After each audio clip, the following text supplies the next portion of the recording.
Okay, cool. So today we are going to talk about conformal transformations. Okay, so it's going to be pretty math heavy, but it's used in a lot of physics, a lot of models, toy models. Okay, so a complex function. So that's just literally a function. Okay, takes in a point, complex number z, and spits out a new complex number. Okay, new complex number z, or z1, whatever. Okay, so and z is, of course, that's a number in C, okay, in the complex plane. Cool. So it is basically a map from C to C. Okay, so it sort of deforms C. It's like how f of x is equal to x squared, kind of like deforms the real line R1 from like the real line to like to a parabola, to parabola. So it deforms the manifold or space that you have, whatever you want to call it. Okay, cool. So suppose that I have the complex plane C and I have a point A. Okay, I have a curve that passes through, well, two curves, C1, C2. Okay, now both curves intersect at A and they have their own directions at every point. So imagine that at point A, C1 points in this direction. Okay, I'll call it U. C2 points in this direction. I'll call it V. Okay. Now the angle between them, just call it phi. Okay, cool. Now if I apply the transformation Fz, okay, I apply it, and the angle between U and V remains unchanged, then Fz is called a conformal map. Okay, so U becomes a new vector. It's going to point in like the U prime direction. V is going to point in the V prime direction because F is deforming the entire space. Okay. Now, if the angle between UV is equal to phi and the angle between U prime V prime is equal to phi prime, if phi prime is equal to phi, then we say that Fz is a conformal map or a conformal deformation or a conformal transformation. Probably deformation is like the most illuminating word, but least often used, unfortunately.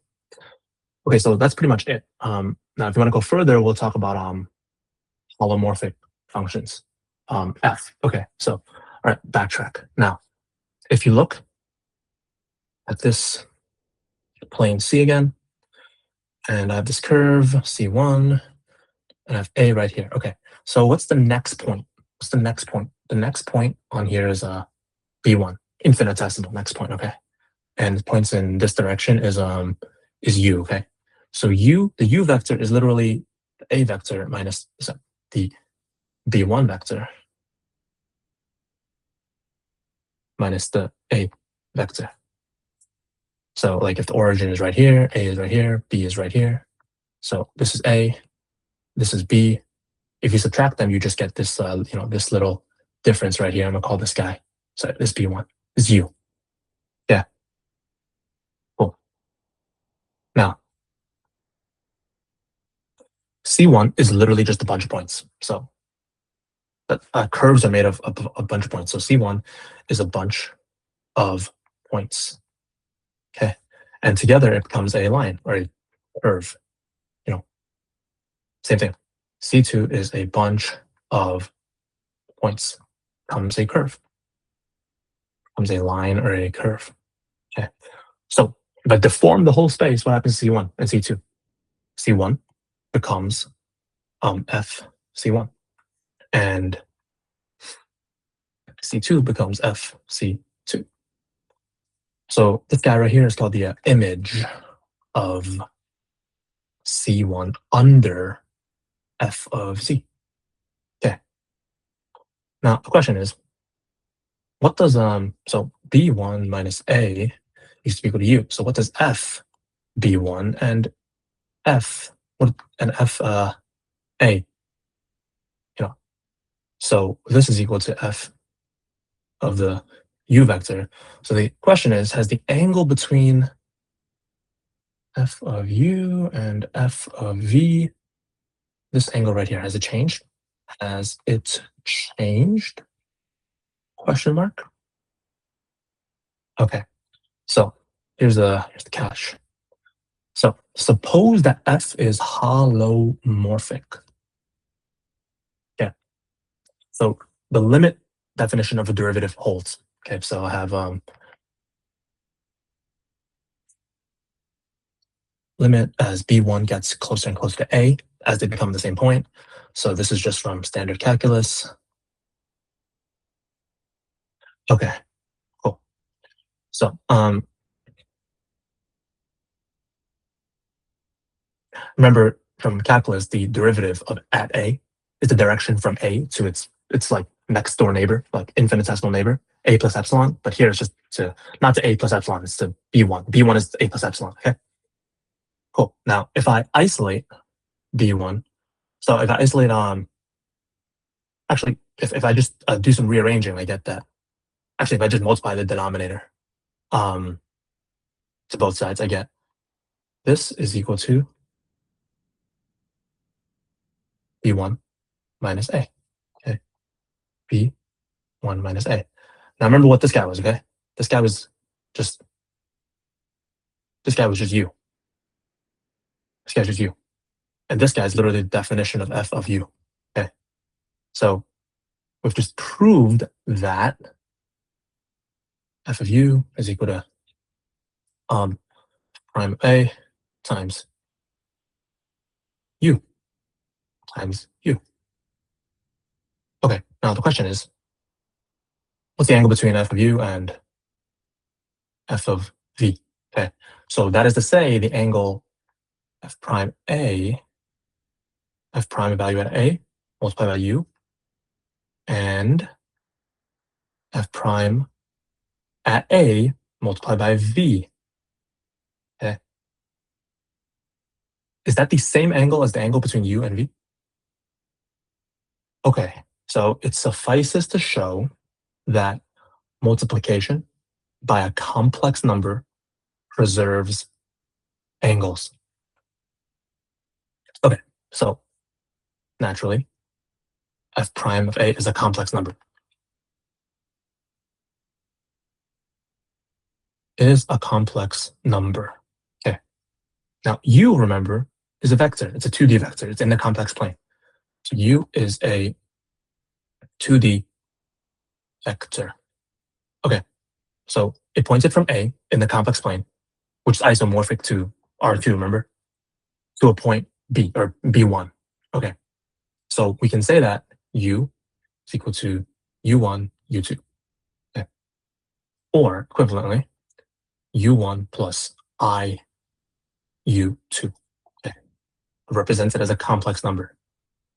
Okay, cool. Now, what about F prime A? I'm going to represent this guy as R e to the I theta. R or R cosine theta. A lot of you guys should know this. I sine theta. Okay. So f prime value at a is a complex number. Okay. So what actually happens here?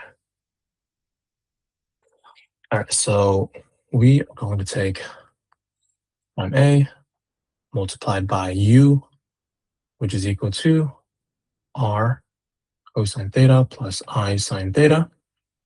Okay.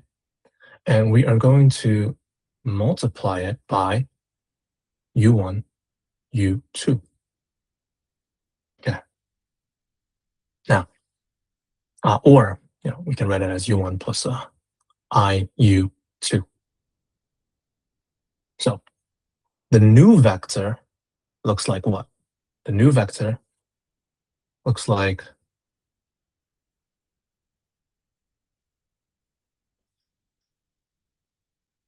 r cosine theta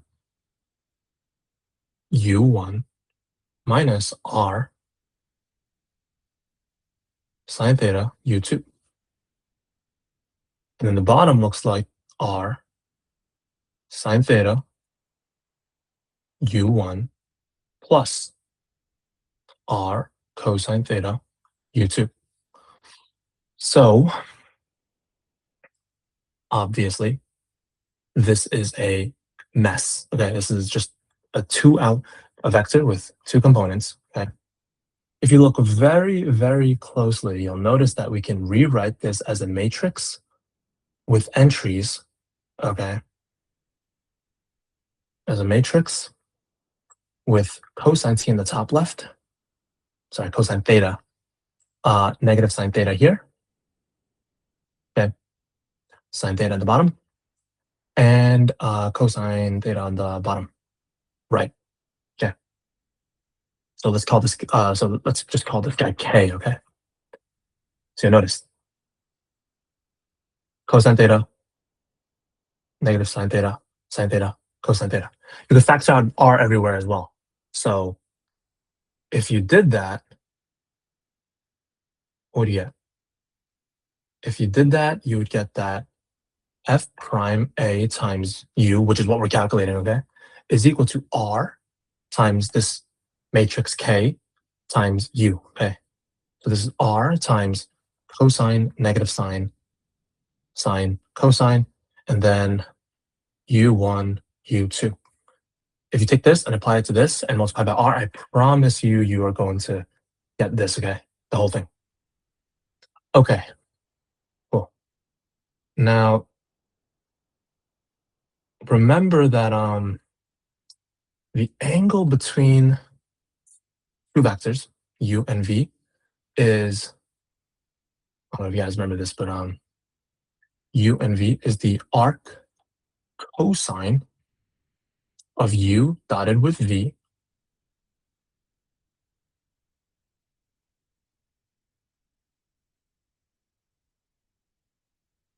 divided by the magnitude of u times the magnitude of v.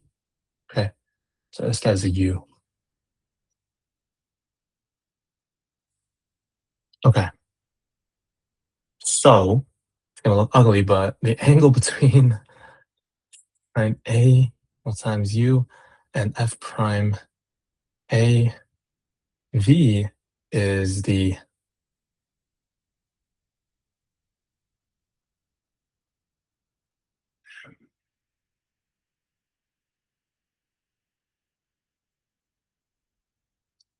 arc cosine of the vectors dotted with each other. And you guys are probably gonna notice that some factoring is coming pretty soon because I'm gonna replace these two very quickly.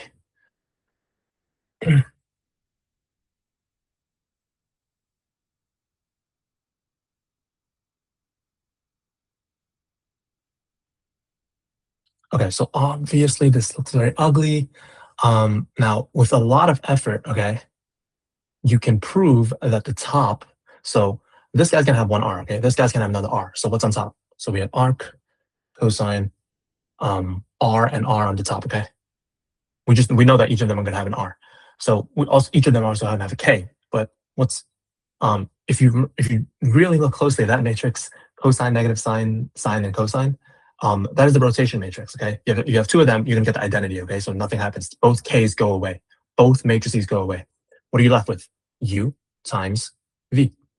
Okay, now the bottom you can also prove has an r. Each of them contribute an r. Okay, and the bottom is just the magnitude of u and the magnitude of v after you consider the r's. Okay, so now if you divide both of them, both r's on the top and the bottom, you're left with literally what we started with before the transformation ever even happened. So we just proved that the angle, even after the transformation, is the same as before the transformation. So we have just proved that if f is holomorphic, so we can apply some calculus and derivatives and limit formulas, that the angle before and after the transformation is preserved. Now, note that for a conformal map, FC, it's going to preserve, it will preserve the angle between any two vectors at any point in the complex plane. Will preserve angle between any two vectors at any point, at any point in the complex plane. Okay, so that's the whole proof that holomorphic functions are conformal maps. And yeah, that's it.